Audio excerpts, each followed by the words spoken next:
Masechet Sanhedrin, traité Sanhedrin d'Avav, feuille numéro 6. Nous sommes à la feuille 5. 5 lignes avant la fin.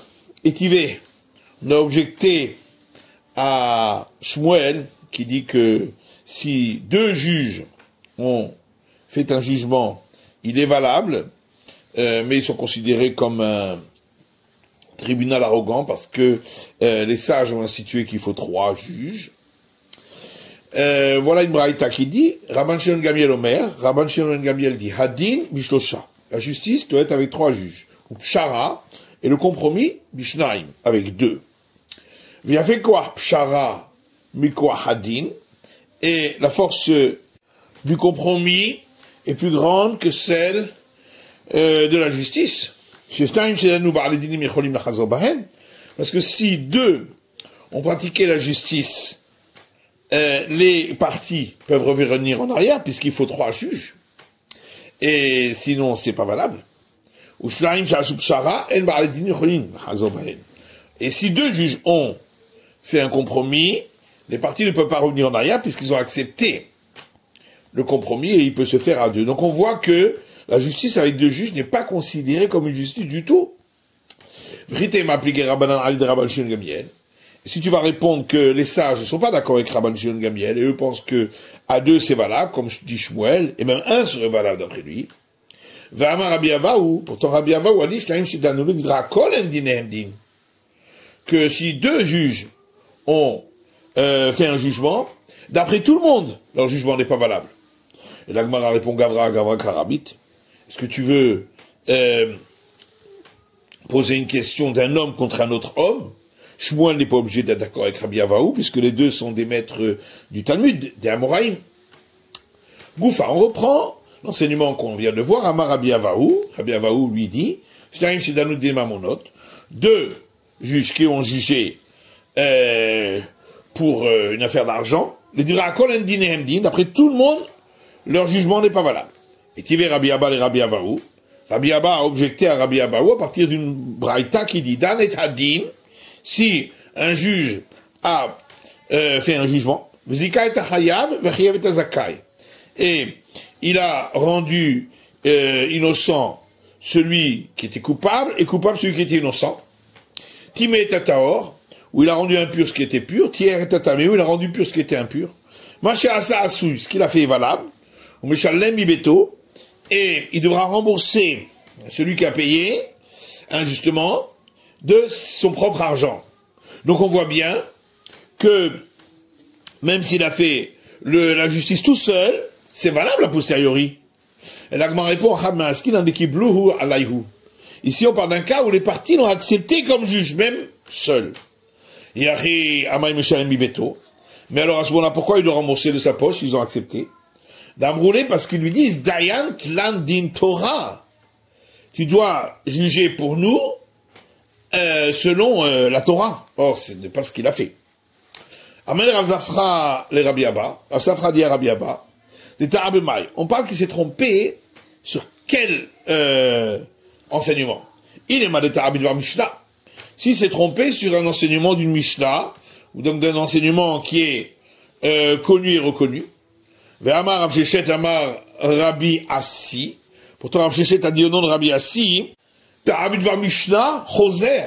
S'il s'est trompé sur l'enseignement d'une Mishnah, ou un enseignement reconnu, la justice qu'il a rendue n'est pas valable. Et là, de Tarab Shikoladad, on parle d'un cas où il s'est trompé sur la manière de juger. Qu'est-ce que ça veut dire sur la manière de juger? Amar Papa dit qu'il très tanaï et tramoraï. Par exemple, si 2 maîtres du temps de la Mishnah ou 2 maîtres du temps du Talmud, des Pliga Adadé, étaient en discussion. Et la règle n'a pas été tranchée, ni selon l'un, ni selon l'autre. Cependant, l'habitude du monde est de suivre l'un des 2. Et lui, le juge, il a fait comme l'autre. Ça s'appelle une erreur au niveau du jugement. Et donc, la justice est valable, mais il devra payer de sa poche.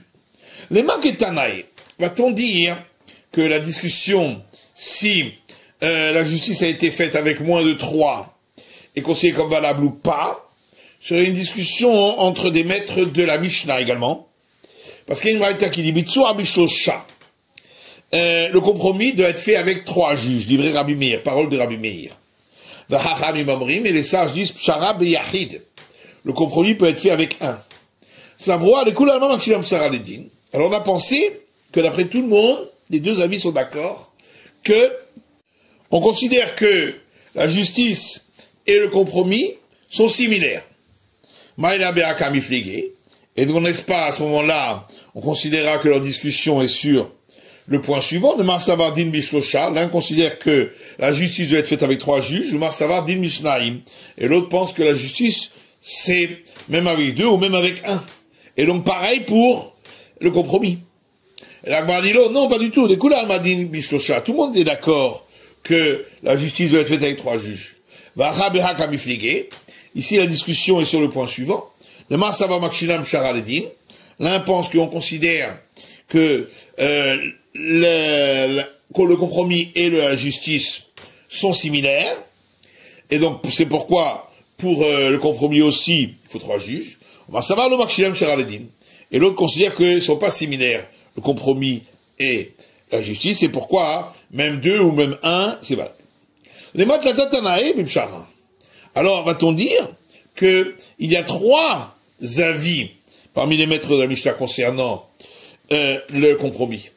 Le Marsavar Bishlosha, c'est-à-dire qu'il y a un avis qui est celui de Rabbi Meir, que pour le compromis, il faut 3 juges.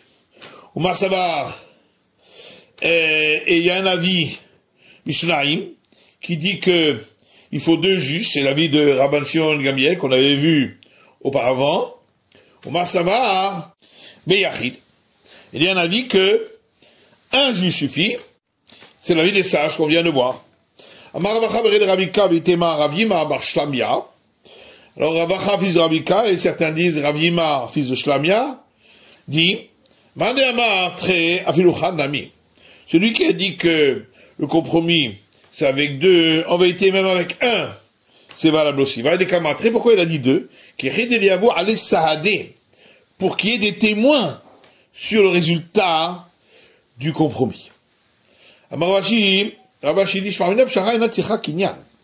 peut apprendre de là que pour le compromis, il n'y a pas besoin de faire un acte d'acquisition. Car si tu penses qu'il faut faire un acte d'acquisition, d'après celui qui dit qu'il faut 3 juges, la manie, pourquoi on a besoin de 3 juges? 2 devraient suffire, et on fait l'acquisition, ainsi il accepte sur lui, et il a acquis.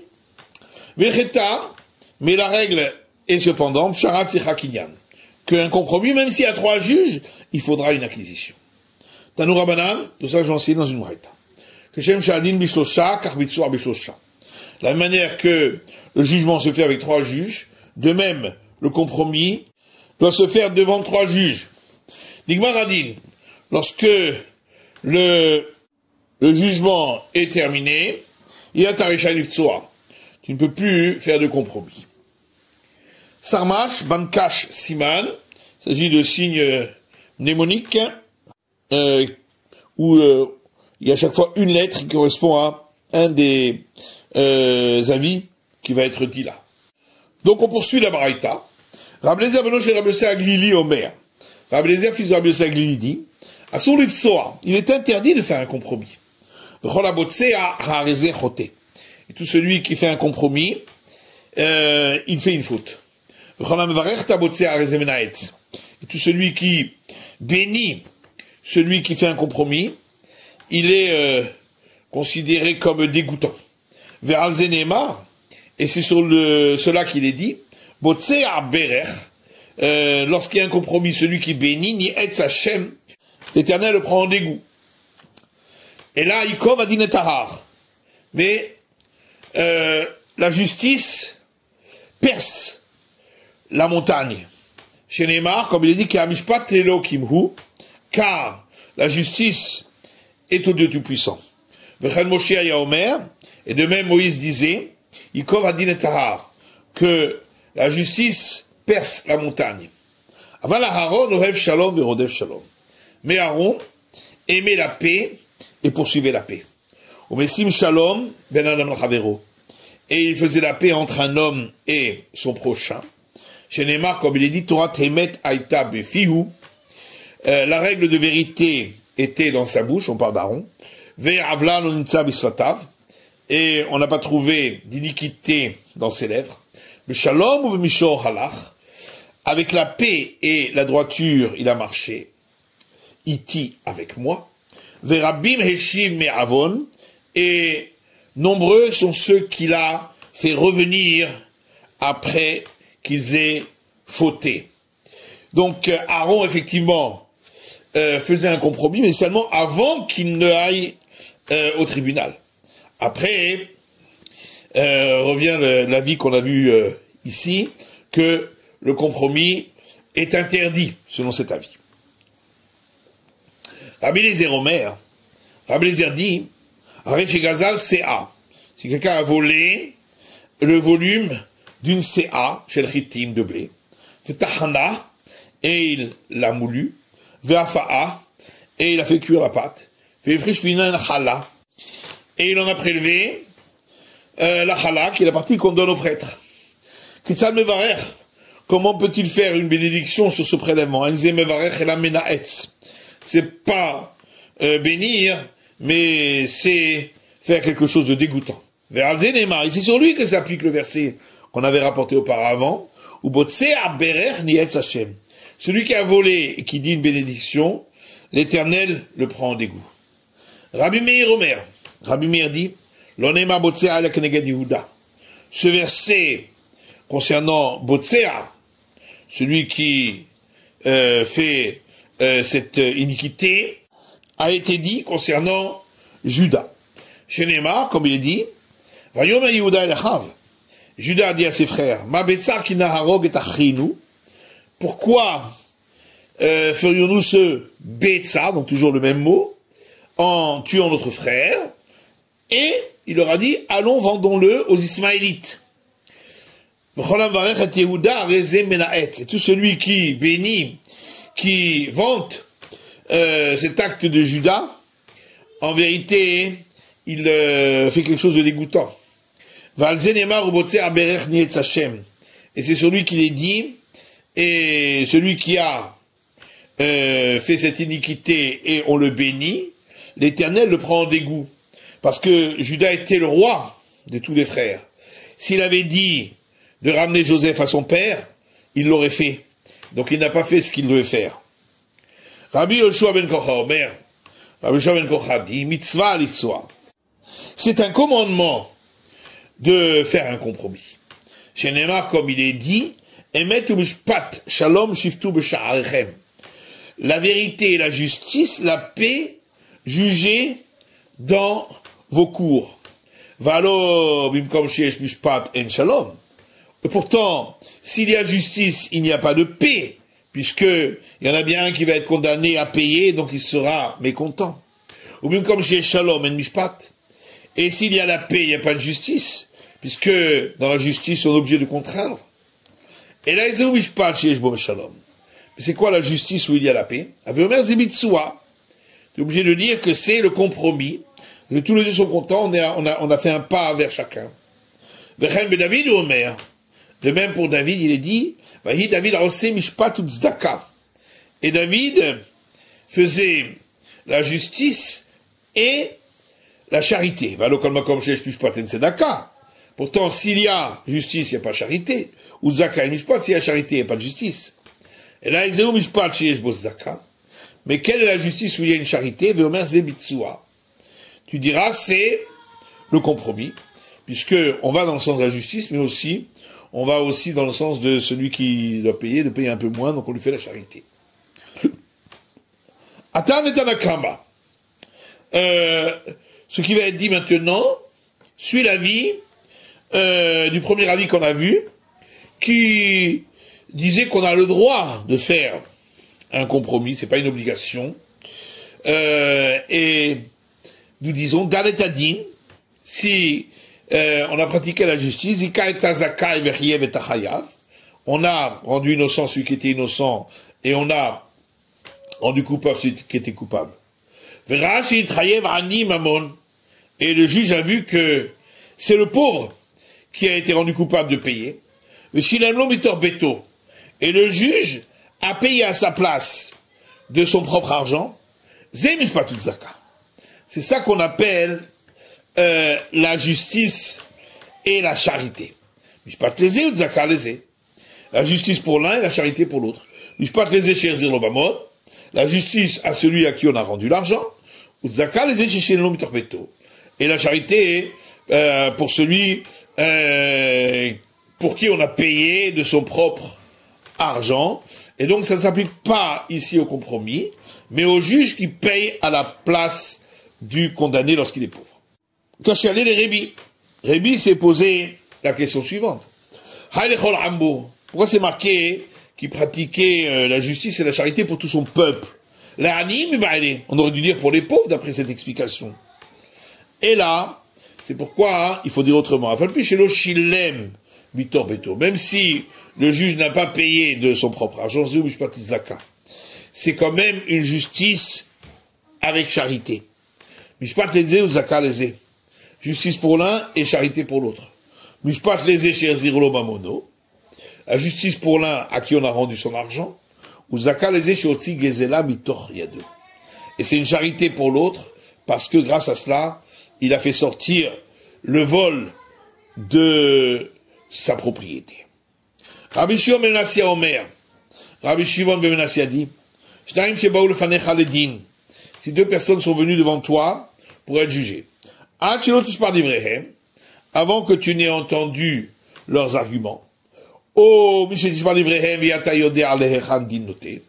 même après que tu aies entendu leurs arguments, mais tu ne sais pas encore dans quel sens la justice va pencher, tu as le droit de leur dire, c'est où bitzrou, sortez et allez faire un compromis. Mais après que tu as entendu leur argument, et tu sais dans quel sens la justice va pencher, tu n'as pas le droit de leur dire, c'est où bitzrou, sortez et allez faire un compromis. Chez Neymar, comme il est dit, poter maïm, celui qui veut faire cesser la dispute. Réchit madon, au début du jugement, velifnei galéa arrive, avant que se dévoile le litige, netosh, tu peux laisser tomber. Kodem, si une galéa arrive à notre show, donc avant que le litige se dévoile et qu'on sait dans quel sens on va juger, tu as le droit de laisser tomber et de faire un compromis. Mais après que le litige a été dévoilé, tu ne pourras plus laisser tomber. Rabbi ben Lakish Amar, Rabbi ben Lakish dit, les din. Si deux personnes viennent pour être jugées, l'un est doux et l'autre est dur. Avant que tu n'aies entendu leurs paroles, ou après que tu aies entendu leurs paroles, mais tu ne sais pas dans quel sens la justice va pencher, tu as le droit de leur dire, je m'occupe pas de votre litige, de peur que c'est celui qui est dur, le fort, qui va être coupable, et il va se trouver que celui-là qui est fort va le harceler. Mais après que tu as entendu leurs paroles, et tu sais dans quel sens la justice va pencher, tu n'as pas le droit de leur dire, je ne m'occupe pas de votre litige, chez Neymar, comme il est dit, ne craignez pas aucun homme. Rabbi Shua ben Kacha Omer, Rabbi Shua ben Kacha dit, d'où sait-on que un disciple qui est assis devant son maître, et il a trouvé un point qui est pour innocenter le pauvre et qui culpabilise le riche. D'où sait-on qu'il a pas le droit de se taire. Car il est dit, ne craignez aucun homme. Rabbi Chanin Omer, Rabbi Chanin dit, le tachnis devarecha mipnei ish. L'explication du verset, c'est, tu n'auras pas le droit de rentrer tes paroles à l'intérieur de toi à cause d'un homme. Et que les témoins sachent à qui ils vont rendre leur témoignage. Mais devant qui ils témoignent? Ou mi a-t-il des paramènes? Qui c'est qui va les punir si ils donnent un faux témoignage? Chez Neymar, comme il dit, ils vont se tenir debout les deux hommes. Lorsqu'il y aura pour eux un litige, ils venaient Hachem devant l'Éternel. Et que les juges sachent à qui ils vont faire la justice. Et devant qui ils vont juger. Et qui va les punir s'ils font un faux jugement. Chez Neymar, comme il est dit, le Dieu Tout-Puissant se tient dans l'assemblée de Dieu. Et de même concernant le roi Yoshaphat ou Omer, il est dit, et il a dit aux juges, regardez ce que vous faites, Adam tishpetu, car ce n'est pas l'homme que vous jugez, qui l'Hachem, mais c'est à l'Éternel. Shema Yomar Adayan Mali Betzarazé. Mais alors peut-être que le juge va dire, mais qu'est-ce que j'ai besoin alors de venir entrer dans cette difficulté? C'est pourquoi il est dit, c'est avec vous qu'est la chose du jugement. Le juge n'a pour sa justice que ce que ses yeux voient. C'est quoi hein, la fin du jugement dont on a parlé au départ dans la Braïta, quand on a dit que après la fin du jugement on ne peut plus faire de compromis. Amaravuda Amarav, Ravuda dit Rav, Ishploni ata chayav, Ishploni ata zakai. C'est lorsque le tribunal a statué, un tel tu es coupable, un tel tu es innocent. Amarav al-Hak Rabbi Yoshua ben Korcha. Rav dit, la règle suit l'avis de Rabbi Yoshua ben Korcha qui dit que c'est un commandement de faire un compromis. Il dit, la Gemara dit, est-ce vraiment ainsi? Va Ravuna tamideh de Rav, Hava. Pourtant Ravuna était un disciple de Rav, qui avait à tous les camés de Ravuna, et lorsque des gens venaient chez Ravuna pour être jugés, Amalou leur disait, Idina Baitu, Ipshara Baitu. Si vous voulez, vous pouvez choisir le jugement, et si vous voulez, vous pouvez choisir le compromis. Donc on voit que c'est pas une obligation. En fait, qu'est-ce que ça veut dire lorsque Rabbi Yoshua ben Korcha a dit que c'est une obligation? Ça veut dire effectivement mitzvah le memra lehu idina baitu ibshara baitu. C'est un commandement de leur dire si vous voulez vous choisissez le jugement et si vous voulez vous choisissez le compromis. Donc de leur proposer le compromis. Haïnutanakama. La Gemara dit alors ça correspond à ce que le premier avis avait dit que c'est pas une obligation de faire le compromis. Et la Gemara répond ikabenayu mitzvah. La différence c'est est-ce qu'il y a une obligation? Rabbi Yoshua ben Korcha à savoir mitzvah. Rabbi Yoshua ben Korcha dit il y a une obligation de leur proposer le compromis. Tanakama à savoir reshut. Et d'après le premier avis, on a simplement le droit de proposer. La Gemara dit Haïnu de Rabbi Shimon ben Menassia.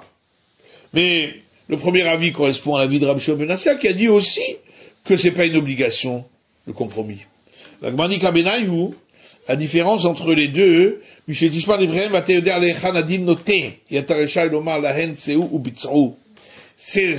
que Rabbi Shimon ben Menassia a dit, que si tu as entendu leurs paroles, et tu sais dans quel sens le jugement va pencher, tu n'as plus le droit de leur dire sortez et allez faire un compromis.